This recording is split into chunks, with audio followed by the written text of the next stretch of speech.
Hey, what's up, guys? Welcome to the channel. UFC 273 is being reported to add a middleweight fight, which is an excellent fight. We already got the main event recently. It's going to be Alexander Volkanovski versus the Korean Zombie for the featherweight title. And the co-main event is going to be Petr Yan versus Aljamain Sterling for the bantamweight unification bout. But now we are getting an excellent middleweight fight. It's being reported by ESPN that we are going to get Kelvin Gastelum versus Nassourdine Imavov. And this is a great middleweight fight. But honestly, this is a super tough fight, and this is a tough spot for Kelvin Gastelum to fight Nassourdine Imavov, who I believe is one of the guys that I consider it has potential to be the future of the middleweight division. Him along with Andre Muniz, and Kelvin Gastelum's really not in a spot to pick his fights. But I mean, what a terrible, terrible spot that he is in with this fight. If you look at Kelvin Gastelum, and this guy, I respect Kelvin Gastelum so much. This guy takes nothing but tough fight after tough fight after tough fight, and he's only 30 years old. But here's the harsh reality. He is only 1-5 in his last 6 fights. Since he beat Jacare Souza by split decision in May of 2018, he has only won 1 fight. He's currently on a 2-fight losing streak. His last fight was against Jared Cannonier, and I feel really sorry for him because a couple of these fights could have went his way. So his last fight was against Jared Cannonier in August of last year, where he stepped in on somewhat short notice for Paulo Costa, who pulled out of that fight. Kelvin Gastelum loves to be the late replacement for Paulo Costa. Steps in, fight Jared Cannonier, one of the best middleweights in the world, and loses by decision. Now, this fight could have went either way. I scored it for Kelvin Gastelum, but it was razor close in my opinion, and a lot of people gave it to Jared Cannonier. So it is what it is. He loses that fight. Before that, he fought Robert Whittaker April of 2021. And in this fight, he was stepping in for Paulo Costa again. It was supposed to be Paulo Costa versus Robert Whittaker. Gastelum steps in, I think it was on like a month's notice, steps in to fight Robert Whittaker, who we know is the second best middleweight in the world right now. And he loses that fight, and he was outclassed in that fight. But I've talked about it before. He is one of those guys, regardless of how the fight's going, he's not packing it in. He's always looking for a finish, and he was doing it throughout all 5 rounds against Robert Whittaker, even though he got completely outclassed.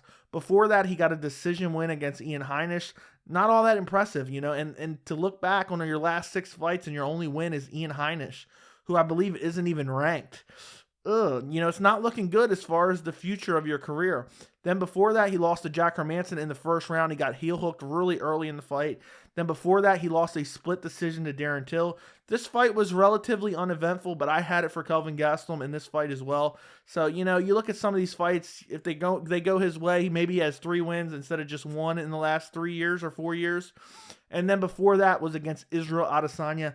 And a lot of people don't remember, originally, he was supposed to fight Robert Whittaker, and then on the co-main event, it was supposed to be Israel Adesanya versus Anderson Silva earlier that year.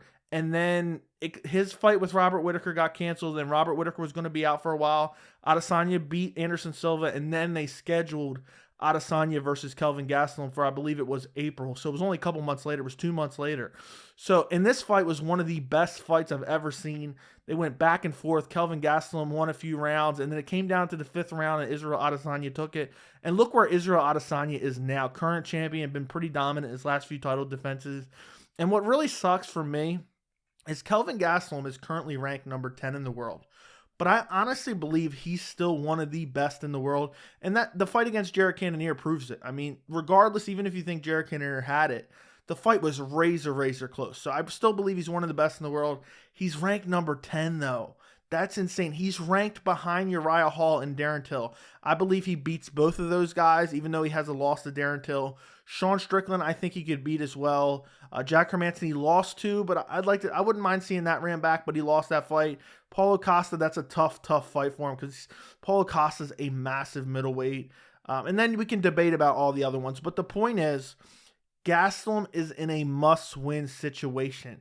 You cannot drop so many fights, regardless of how close they are.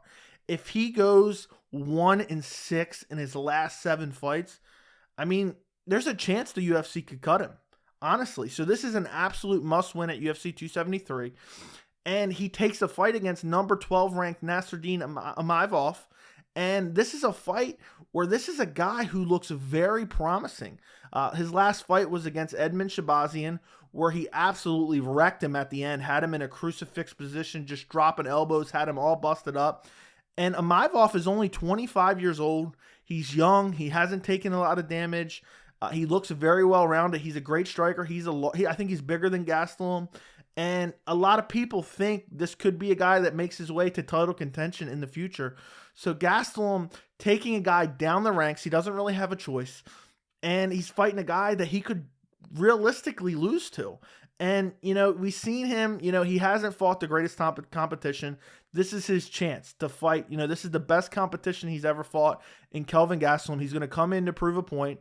He's a very big. He's very strong. He's young. He's fast. He has good striking. He's good in the clinch. He has a little bit of trouble with his takedown defense, but he goes for submission attempts nonstop. And also he's a very good scrambler.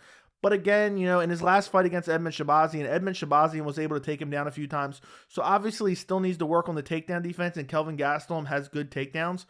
But I just cannot believe Kelvin Gastelum is on the verge of being 1-6 if he loses this fight against Nassourdine, who is a legit contender at middleweight or slowly becoming one. And especially with a winner over Kelvin Gastelum, I mean, this is a massive fight for him. If he beats Kelvin Gastelum, he cracks into that top 10 of the middleweight division. And then, after a potential winner over Kelvin Gastelum, he could be two or three wins away from the title, honestly. So I think this is a very interesting fight. It's a must-win for Kelvin Gastelum. Imavov's on a 2-fight win streak. I don't know who to pick in this fight. I wanted to give you guys an early prediction. But, I've been a believer in Kelvin Gastelum for a long time. I believed in him. That was one of the last seasons I watched of The Ultimate Fighter. I believed in him there. I thought he was a great fighter. I believed that he could beat Tyron Woodley back when Tyron Woodley was actually a really elite fighter. I thought he won a lot of his split decisions fights. I think, a lot of people underrate him because of some of the losses that he has that are very, very close. So I guess, I'm going to go with Kelvin Gastelum. I think he has to win this fight. He cannot lose this fight. Everything is riding on this fight for him, because if he loses, he's potentially getting cut by the UFC. You can't go 1-6 and still end up on the UFC roster, especially when they got guys like Imavov and Andre Muniz coming up the ranks. So I'm going to go Kelvin Gastelum. I think he'll be able to out-wrestle him. The striking is going to be very close. I haven't actually looked at the reaches of both guys yet, but I think that Kelvin Gastelum is going to be able to take him down, avoid the submissions, and maybe eke out a decision, because he's going to be nervous as hell in this fight because he knows it's a must-win. But let me know what you guys think in the comments. Who's going to win this fight? Don't forget to like the video if you enjoyed it, and thank you so much for watching.